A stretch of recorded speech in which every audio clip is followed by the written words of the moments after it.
losing weight is one thing, but of course keeping it off entirely is another matter. We're talking with Pat Barone of Catalyst Coaching.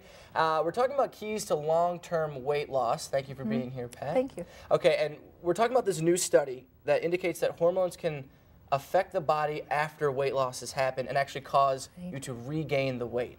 We've always known that there's a high regain, percentage, and yet we haven't really known why. But now research is starting to show exactly which hormones get kicked off, and so it's the body's own little revenge when you deprive it greatly. If there's any kind of a really heavy, stringent dieting going on, you get a reverberation. Something's always working against you, right? Yeah, yeah. Okay, so we have a list here, how to change your weight permanently, and we're talking number one, focus on changing your behavior entirely. Right, I think if you change behaviors, then that can be permanent. And if you focus on that, you're much more proactive. And you don't have to worry about the combinations of food or any kind of special diet. So more of a lifestyle choice kind of thing. Exactly. Okay. Number two, avoiding food as a drug. Do we want to look at food as more of as fuel kind of? It's a fuel, yes. And we've gotten away from that in our society, and we've started to use food as a drug.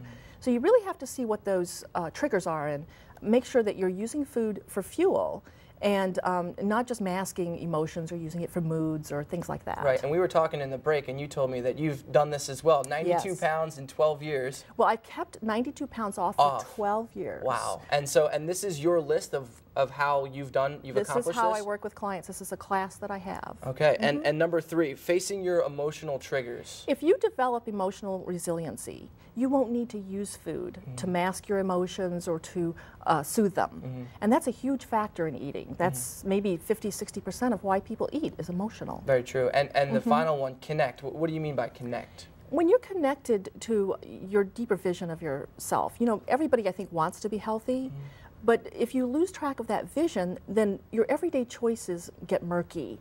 So it's very easy to drive through the drive-through because you think, well, I want to be healthy, but that's way in the future. Right. And you're not connected to it. And you say you've worked with clients with this for more than a decade now. How have they reacted to this short list of things you have for them? Well, it's allowed them to make unique choices for themselves and to develop an eating style that works for them. Because not everybody has the same type of job or the same fuel needs. They don't have the same bodies, right? They don't have the same exercise routines. So they're really learning to develop something that's unique to them and works for them in their lives. Some great advice for a positive lifestyle change, and that's what a lot of people are looking for. That's right. All right, thank you for being here, Pat. Thanks. All right.